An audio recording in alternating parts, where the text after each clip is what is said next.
So, hello everyone. Nice to have you in my talk.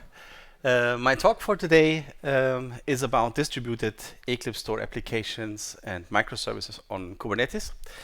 The talk itself, it's kind of like a journey through all the steps we had to go with EclipseStore to create a Kubernetes cluster out of the box for you, and also the steps before. So in some parts of the training, it's also kind of like a warning for you to being aware of saying, hey, let's host our own Kubernetes environment, and that's an easy task, and let's do replication by ourselves.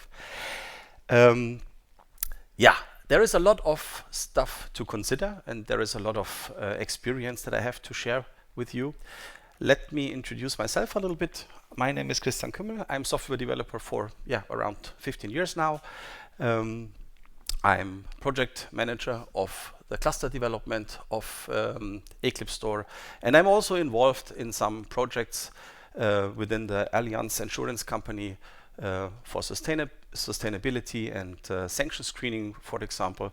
And every one of you, when you pick your luggage or you took your luggage to the Fraport German airport, this is handled by our system. We do all the smart scanning devices for handling the whole luggage on the airport, and partially also MicroStream or EclipseStore is involved in that system as a storage system. Okay, so let's move on. What are the topics? So first of all, every one of you have to know what is EclipseStore. So how does it work? And so that means we need, I want to give you a short introduction about EclipseStore and how does it work. And then we starting to go through the journey of creating a Kubernetes cluster. What are the topics to consider and so on. Various terms and meanings, architecture and so on, all the stuff that you need to know to create a cluster. After that, there are some smaller live demos in it, so we will have a look into some code. And last but not least, we're doing also a deployment to the cluster, and especially to our cloud front end that enables you to deploy a cluster. Okay, so the first biggest question is, what is EclipseStore? So for all of you that do not know EclipseStore before, EclipseStore is just a micro persistence layer. It's a framework, and it runs within your Java application or microservice. That persistence layer enables you to store an object graph, no matter of the size of the graph, directly to a binary format. So let's say there is one class, let's call it customers.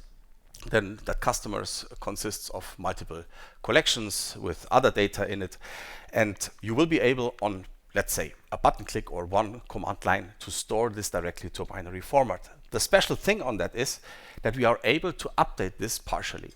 That means whenever you change something, you add something to the collection, or you remove something, this will be updated automatically. You do not have to care about this. So, and this is handled by EclipseStore in the background. The good thing is that this is an in-memory solution, so that means most of the stuff is in memory. So that means on application startup, data is loaded automatically into the RAM and is provided by the API. And for a bit more detailed information, we jump into a small project I've prepared. So this is a small Maven project. The only thing you need to have within that project is one dependency within your POM XML. Could you read this? Yeah, let me just change this a little bit. So let's increase the font size. Maybe that's better. Okay, so we need two dependencies in it. One is the storage embedded and the storage embedded configuration. To be honest, only the first one is needed. The second one is only for configuration stuff. So, but these are the dependencies. And the second step is what we need some domain classes. So here are, so I created two of them. One is the root entity here, and one is the book. Let's start with the book entity. Really straightforward, just string title, string author. No matter what's inside this, we do not need any special annotations. It works directly out of the box. And we need one object. In this case, I call it root. It's, let's say, the entrance object to the object graph itself. So that means whenever you want to have a list of books, you have to go through the root object and stream through the book collections. Okay, so these are my domain classes. There is one main class we need, and that's the interesting point here. There is our, let's say, master object, or the database management system, I would call it. It's the storage manager. And the second one, we need one root instance here. So we already talked about this. In the next step, I have to initialize the storage manager. This happens here. And I say, okay, I created with a special builder pattern that we provide within the API. And the only thing I want to configure for now is the storage directory. It's managed here. So that means you see this on the left here. There is one storage folder.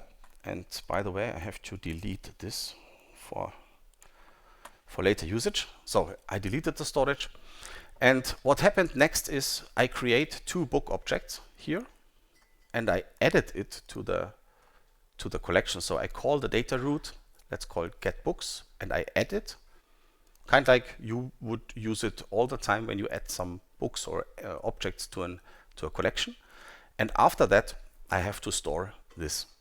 The difference between a normal database and EclipseStore mostly is we only store, or we always store, the reference holder of an object. So in that case, normally I'm pretty sure you might say we have to store the books. Let's call an insert of books. So this is what we are used to do.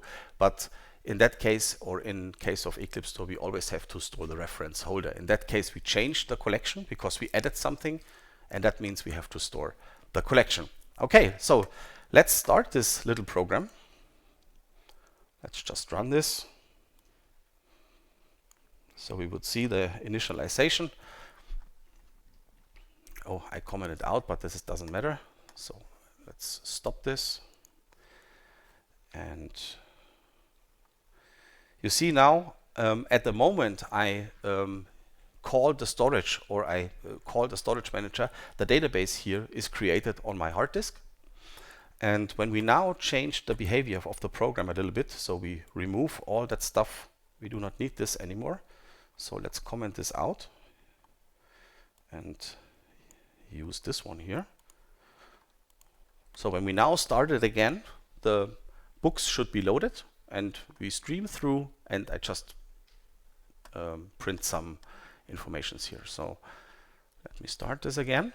So now we should see these two books in my console down here. You see that here? These are these two books.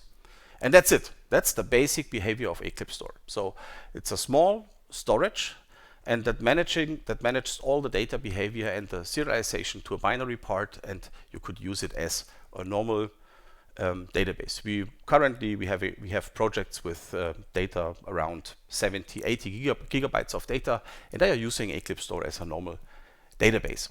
Now you might ask, okay, that's great. It's an easy storage, but what if I have multiple applications they want to access to the storage? This is one question I've always heard, and the answer is that doesn't work, because on purpose.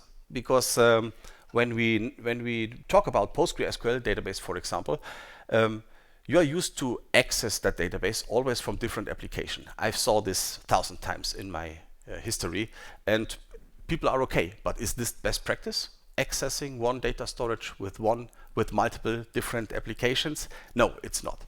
And that's the exact reason why we decided to not doing that. So and therefore we always suggest using or creating kind of like a data provider. So let's use EclipseStore within a Micronaut environment or a Spring environment or whatever.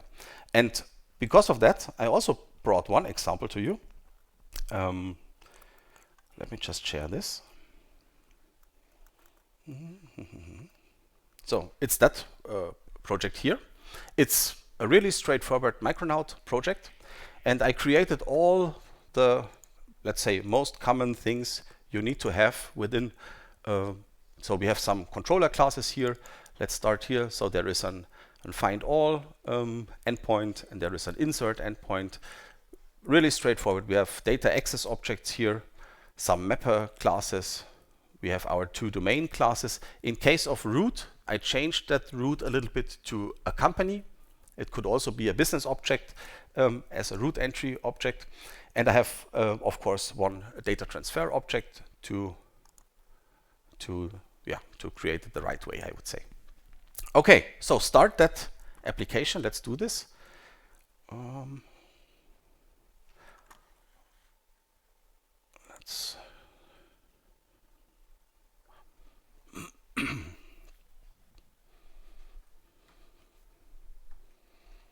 So I will need the postman here to call these endpoints.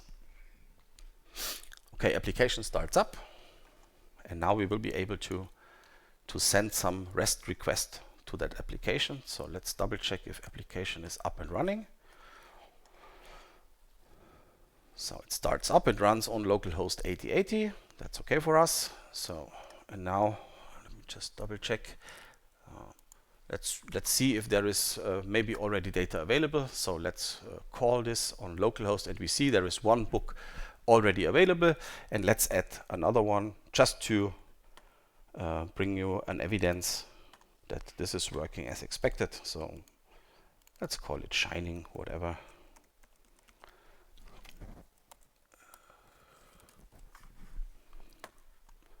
Let's send this.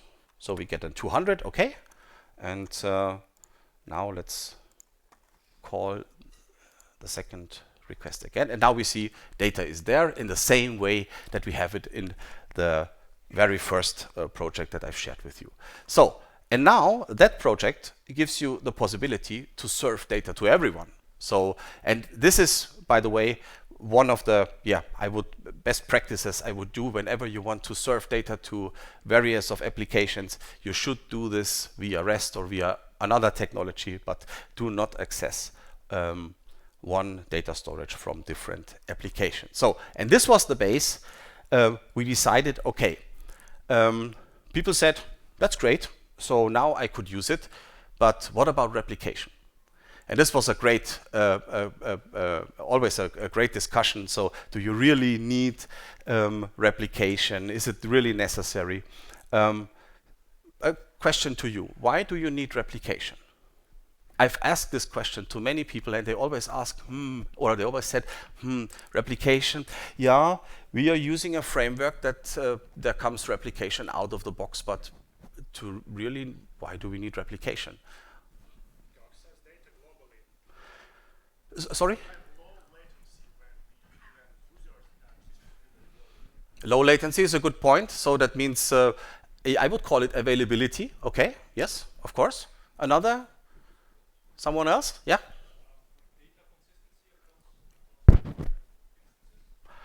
Data consistency. Not sure about that. I would say data consistency, it's more dangerous having a replication with data with data replication in case of consistency, but we will see. I would say availability, fail-safe, or stuff like this. These are terms we all know, but let's get a little bit deeper into that. And when we started to evaluate to creating a cluster, it was a really big deal to decide what cluster do we need, what is the best practice, and what do we want to use. Okay, so but first, possible architecture for that example that I've shared with you with the Micronaut application. You could use EclipseStore as a cache in an architecture like this. So before we jump into the cluster, but you could also do it as a data provider. People always ask me, is EclipseStore right technology to handle terabytes of data? The question is, I don't know. Maybe yes, maybe not. So it depends on your RAM. It depends on your needs. And yeah, maybe it works also for terabytes of data. Of course, there is a lazy loading functionality in it. You could use it. But I always ask also, do you really need terabytes of data within your database? Does it make sense? And then they said, I asked, do you really need the last 20 years of your company within your database? And they said, no, not really. So why not put this data in an archive to make it more, make it smaller and make it faster at the end? And this is the point what could be done here. So you could use EclipseStore beside your PostgreSQL database just for the data you need to know in high-speed availability, for example. So that means your authors and books and so on, and all the slow data which is not needed all the time could stay into the PostgreSQL. Or you could use EclipseStore as a distributed data provider cluster. So that means there is one cluster that serves only authors, for example, or one that serves books. And this will be served in high speed, of course. So this is all possible. You could do it. When we evaluate the cluster, we had to deal with several terms. Type of scaling, for example, type of replication, different states of applications, types of consistencies. We have to deal with async and synchronous stuff. And I want to talk about this a little bit, but there are the first two decisions that we have to do is, do we need horizontal or vertical scaling? And why do we need that? And why do we want to scale, or why do we want to replicate? Is it for data scaling, or is it for high availability, or is it being fail-safe? So that's the decision that we had to make. And first of all, I want to start with horizontal versus vertical scaling. So when we're talking about vertical scaling, this means we could increase CPU and RAM up to a certain limit, of course, but this is, in my opinion, the cheapest way to accelerate your application or to grow with your application, because it's easy to scale, right? So you could just increase the CPU and memory and it's okay. It's cheaper at the end, of course. And by the way, AWS guarantees you 99% fail-safe on your EC2, for example. And by the way, I guess from your side, what is the biggest EC2 you could order from AWS right now? What do you think? Any guesses from your side? Sorry? 1 million gigs of RAM. Okay, interesting number, yes. Someone else? So currently the biggest machine you could order is 486 cores and 27 terabytes of RAM. That's the biggest one. And I'm pretty sure you could scale long time with that amount of resources. But at the end, it's a technical limitation. It is. And the high availability is not covered. So this is the main purpose that we do for replication. We need to have the high availability. Horizontal scaling is increasing the number of hardware units within a different structure or within a structure. For example, Docker or nodes with Kubernetes. The limitation, there is no limitation for scaling. We could always start a new machine, and the high availability is also solved in that scenario. The con side is it's a costly infrastructure and also staff costs, and it's highly complex. It's really complex, it is. Okay, so we clarified this. Then we have to talk about stateful and stateless. What does this mean? So in easy words, if a server is able to store an information, or at startup gets an information that exists within that server, then we're talking about it's a stateful system. And sometimes the whole architecture makes a server stateful, but let's skip this a little bit and let's talk about stateless stuff. So I would call it the easy replication, because it's kind of like there are multiple machines that could start and they do something, and after that, they goes down at the end. So create a report, whatever. It's a stateless service that wakes up, doing something, and then it goes down at the end. You don't have to take care about this. That is really easy to handle. This is the other side, the stateful side. And whenever you want to have a stateful replication that looks like this, for example, we have to do data replication at the end. And this is what I've said, this is a highly complex thing. You have to deal with data and different states and whatever. Scaling for what reason? Data scaling for sharding. Continuous increasing amount of data, distributing data across several smaller databases, and each element is responsible for its own range or type. It looks like this, for example. So this is what we call sharding. That means one pod has the data from 1 to 1 million, another one from 1 million for 2 million, and so on. This is classic sharding, as we know. And on the other side, we have the data replication itself, and it's for availability and fail-safe. And fail-safe means, keeping the impact as small as possible if something fails. It doesn't prevent you from failing. That's an important thing you have to consider. Keeping the response time within an acceptable limit. So that means when you have, let's say, 30,000 clients accessing at a time your cluster, and you need to handle this. And then it looks like this. We need a load balancer in between and to handle the traffic within the cluster itself. So we have, just to make this clear, we all have to do this considerations, and we have to do the decision, what do we really need for replication, clustering, sharding, and so on. So next one, asynchronous versus synchronous.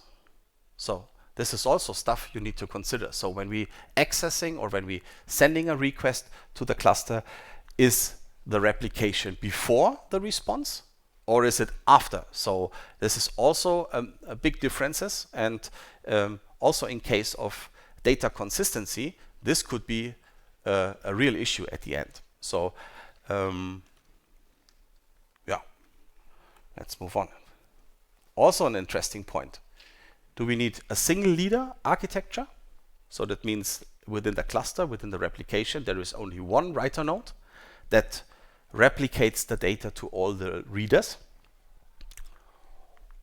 which is the most common replication, by the way. And there is another one, which is called multi-leader, of course. Could look like this. But this one is I have to say, a real special case. It's mostly bound to a specific use case. For example, when we talk about, let's say, Google Maps, for example, when you have offline capabilities of maps, then you will create, let's say, smaller clusters with multi-writer at the end. There is a high risk of inconsistencies and so on. Highly complex, but we have to make the decision. So, and that's what we decided. So when we thought about our cluster with EclipseStore, we decided, so this is just a summary, but that's also interesting. We still have to make decisions about infrastructure, backups, monitoring, logging, security, and so on and so on. So all these things have to be considered when we talk about replication or clustering. Okay, so we decided on the EclipseStore side, we want to have an asynchronous replication on a single leader cluster with an eventual consistency. We provide failover, we provide high availability, we take care about no data loss, and we ensure data consistency. So that's what we provide within our cluster. And now the question is, and that was the biggest at the beginning, how could we cluster a framework? How is that possible? It's just a framework, right? So how could we achieve that to create a cluster that we could deliver to you? So the idea was So I think that's the basic idea. So we decided we need a central point for hosting applications. We want to provide a simple, an easy method to deploy and hosting and so on, and hiding you from all the complexity of infrastructure like security, HELM, Kubernetes, and so on. And the decision was, okay, I have to skip this. So, that's interesting. So, and the thought was, let's compare a relational database to a Micronaut or Spring application. And they behave a little bit in the same way. So on the relational database, we have to install the database or use one as a service. On the other side, we have to set up Micronaut, Helidon, Spring, whatever. We have to create tables and constraints. And on the other side, we have to create a data structure in Java, of course. We have to create a JDBC connection. We need to create REST interfaces. So that means we're doing things in the same way, no matter if it's a relational database or a Micronaut or EclipseStore data provider. And the idea was creating your own database based on Micronaut and data providers. And the good thing is that most of the technologies we use here are quite standardized. Or we are able to deal with it. So that means Spring, Micronaut, Helidon works the same way. EclipseStore is our own product, so we could handle this. MicroStream, the cluster API, is our company. We could do it, and REST is really straightforward. It's quite structured and is really great. So based on that, we decided to create an architecture which looked like this. So we said, okay, let's create one writer node, and we could replicate the application to multiple reader nodes. And the Micronaut application it's always the same, of course. It's because it's one deployment and it's working on that reader nodes. And we need a load balancer that makes a decision whether it's a read or a write node, and it routes the traffic directly to the right nodes at the end. And then we have some backup stuff and so on in the background, and also replication logic within.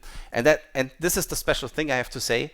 Based on the storage manager, I mentioned this before, we changed that storage manager from an embedded storage manager to a cluster storage manager. And that enables us to doing the replication in the background automatically. So that means you will be able to create a single standalone Micronaut data provider.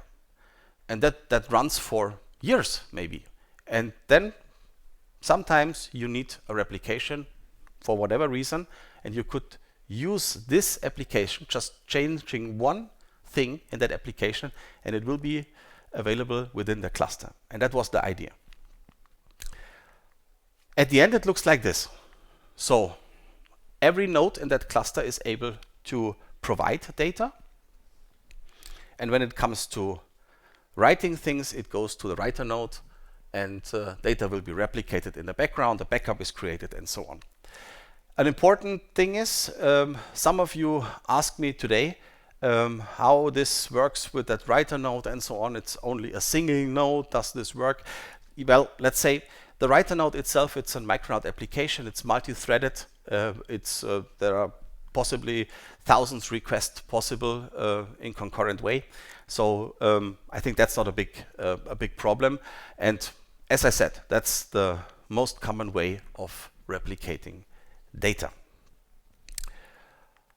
SaaS or on-premise, always a good question. We provide that cluster as a service, of course, and we will get into it a little bit later. And we do it also, we also provide it as an on-premise solution. So if you want to deploy this on your own hardware, on your own cluster, then we provide you all the HELM charts and everything about this. And this is free to use and also open source. Only you have to pay only for the service at the end. We're using Terraform to set up the infrastructure, and we're using, of course, HELM to do the whole configuration. Okay, so let's jump in. First of all, I want to switch back to the project. It was the book provider here. So you see, I already changed from the normal branch to the cluster branch. And the only thing that changes within the cluster is on two different places. We have only the change here. So we have the new node library. So this is the thing you will need for the cluster. So you have to add an additional dependency, especially for some special API. And that enables you to use the cluster storage manager. So this is no longer the embedded one. So this is one that runs into the cluster. And based on the situation that the cluster knows the cluster storage manager and vice versa, so the replication could work in the background. So that means it's barely the same, or it's very the similar application than before. And this application could be directly deployed to the cluster. And therefore, this is our cloud infrastructure. This is the SaaS service we provide. So you could sign up, and you could ask for some. Also, you could ask for some coupons and test stuff. But the first thing you need to have is an AWS or a Google platform. It's already created here because it needs around 30 minutes to set up an EKS on AWS. So that's why I did it before here. And based on that EKS, you could run as many clusters as you want. And how does it work basically? So we could click on Add Cluster. So you could make the decision if you want to use a Micronaut project or a Spring Boot project. We also currently working on Helidon, and we will add this. And for the future, there will be much more application that could be clustered within Kubernetes.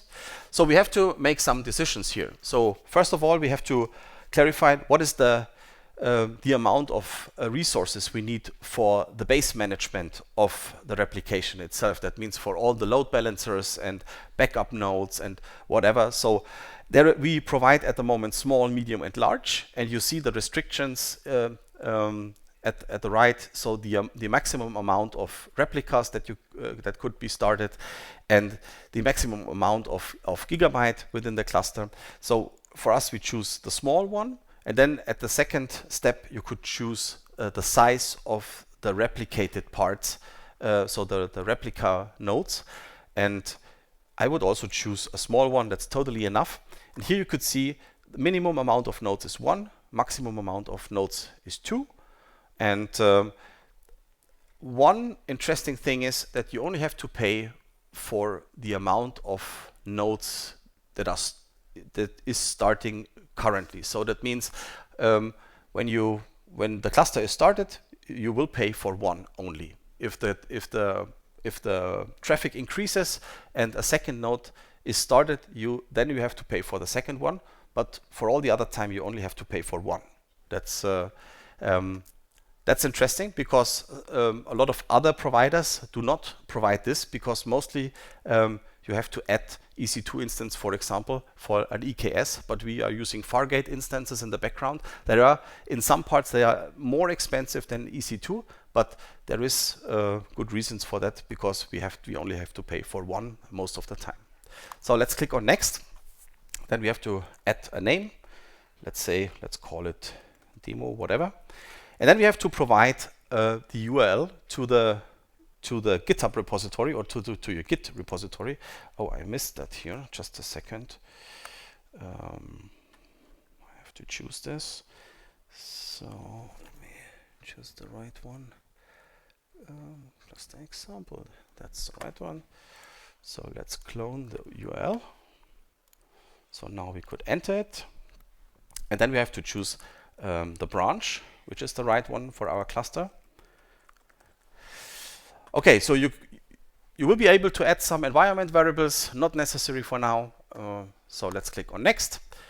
So on the next page, you are able to set some backup stuff and cluster authentication, some security features, AWS private link connection, and so on. We keep it as it is.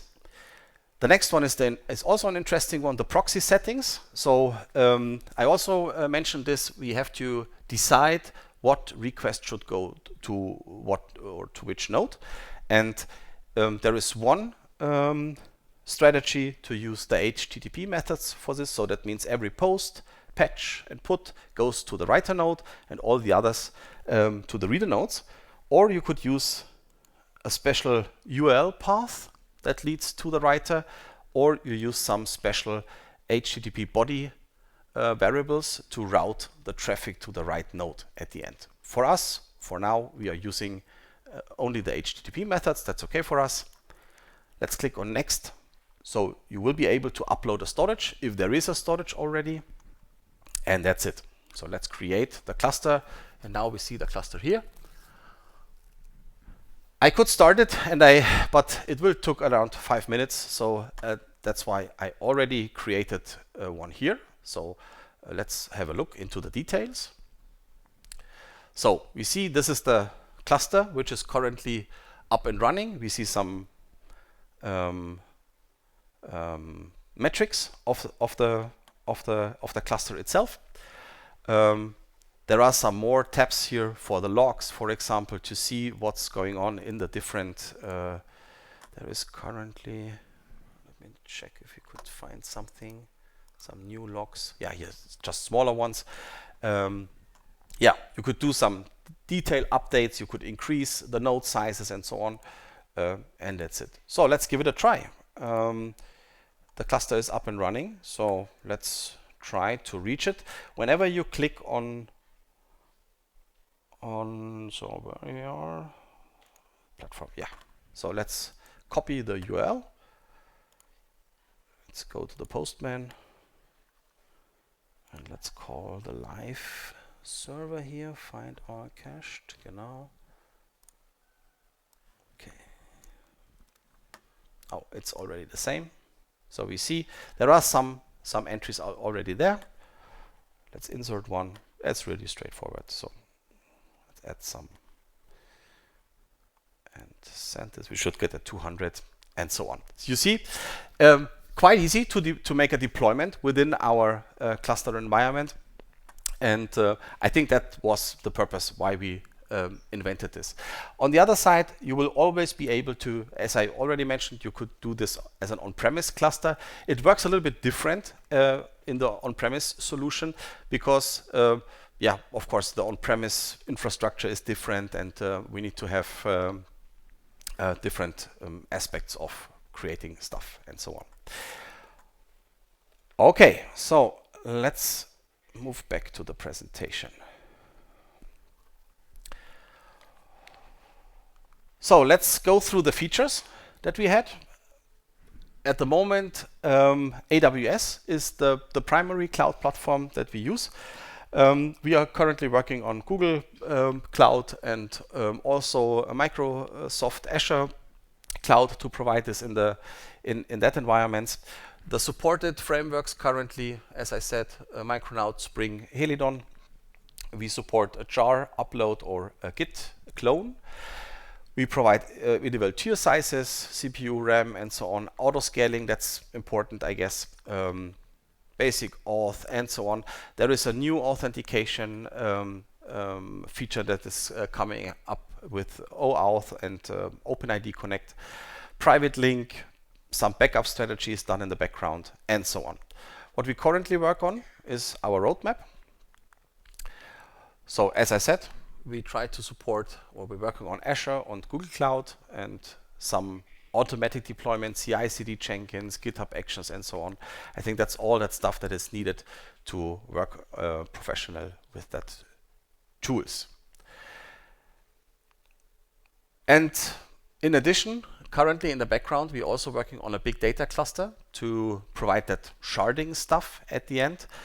We call it the cell cluster, but this is stuff for the future, I have to say. Okay, so any questions? I think it's question time. So yes. Okay, so what about change management? So Yeah, like liquid-based. yeah, exactly. So EclipseStore by default has its own change management, its own history.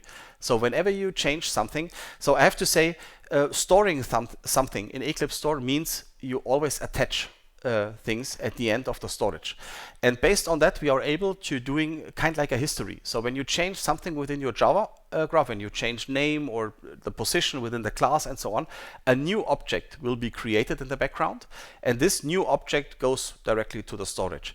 And whenever you touch an old one, it will be updated automatically to the new one. And that works really great. You do not have to take care about this. It's managed in the background. There is a heuristic in the background that checks the name, the position, and some other various things that are checked. And based on that, it guesses what happens within the class, and it provides you the information. Okay, listen, you changed that. Is that right? Can I do this? And then you said, yes, do this, and then the change is done. You can also control. It's part of our documentation. We call it legacy type mapping. You could provide some meta informations to do the right transition at the end. Yes. Another question. Yeah. Having a Kubernetes cluster with some microservices running and using MongoDB as backend for data storage, also as a service. Yeah. Why should I switch to MicroStream? Because it seems like just replacing one Of course. data provider storage by another. It is basically. So I have to, yeah. The first thing is data mapping, for example. When we talking about EclipseStore, we do not have to do any OR mapping anymore. And it's MongoDB, I guess it's JSON based. So I also have to turn to that. For example, it is, of course. But I think that question fits to so many things. There are so many technologies on the market. It's up to you. Give it a try. I think the point is you directly work in Java. There is no third-party framework involved, but we are using Java directly instead of having a server.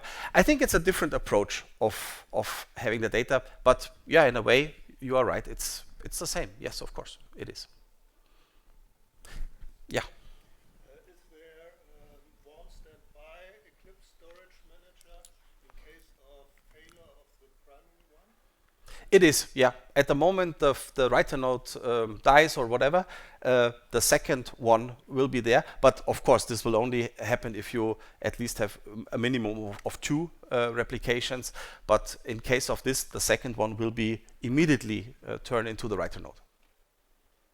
So that's how it works. So, yeah. Sorry? It is, yeah, of course, it is. It is a little bit more complicated, and it's a part of the documentation, but you have to ensure that the storage knows, okay, book is now books, for example. So you have to manage this manually, but there is a mechanic to use to solve this, yes, of course. What kind of data latencies will we see in read? That's quite hard to say. We did some measurements for replication and so on. It's for sure milliseconds or milliseconds, I guess. Yes, it's quite less time to replicate, but it always depends on the amount of objects, business logic, whatever, data traffic. And phrase my question properly. So thank you for that answer. That helps as well. Mhm. I was more interested in when I'm using a traditional database like MySQL. Okay. There's a call from my API running in Java to the database server and back, and that's Mm-hmm. there's also network latency. Mm-hmm. So I'm thinking what you're doing, you're kind of taking out the network latency completely. Yeah. The question really is, what kind of effect in terms of latencies are we talking about? Orders of several milliseconds reduced? It sounds a little bit ridiculous, but when we talk about measurement, it could be 100 or even 1,000 times faster than a normal database. So when we there are, if you're interested, feel free to contact me. There is I created one benchmark to visualize this is it consists of 2 different servers, and I fire a lot of requests to that servers, and I measurement the request times or response times, and also the CPU and RAM consumption of the servers.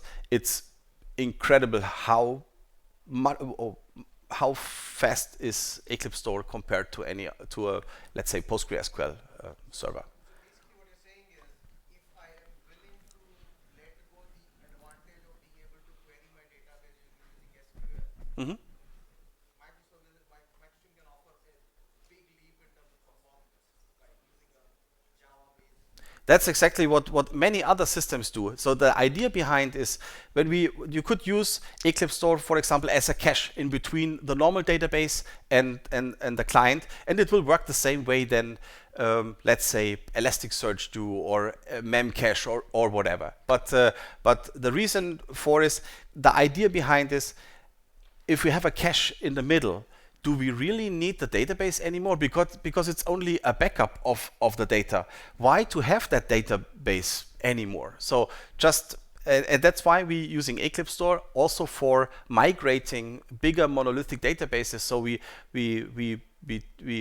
add EclipseStore in the middle, let it run for multiple weeks or months, so we see that it's running properly, and then we could turn off parts of the database, and so we're doing a step-by-step migration of a monolithic big database. So that's the idea behind. So, but there are many different possibilities for using EclipseStore. Okay, last question. So, I was wondering how you can do backups of this Uh-huh. while it's running. Like, are there some transaction log or? there are 2 embedded backup functionalities. One is kind of like a mirror. So that means in production on our projects, we are using Kubernetes with a persistent volume. So we have the main storage on the persistent volume, a second persistent volume for the mirror, and then we have a full backup every 12 hours to an AWS S3 bucket, for example. There are also many different possibilities to do a backup, but at the end it's only a copy of a binary part, or of the binary. So if you have more questions, visit us on our booth, that I could answer these things properly. Thank you for attending to my talk. Yeah, enjoy.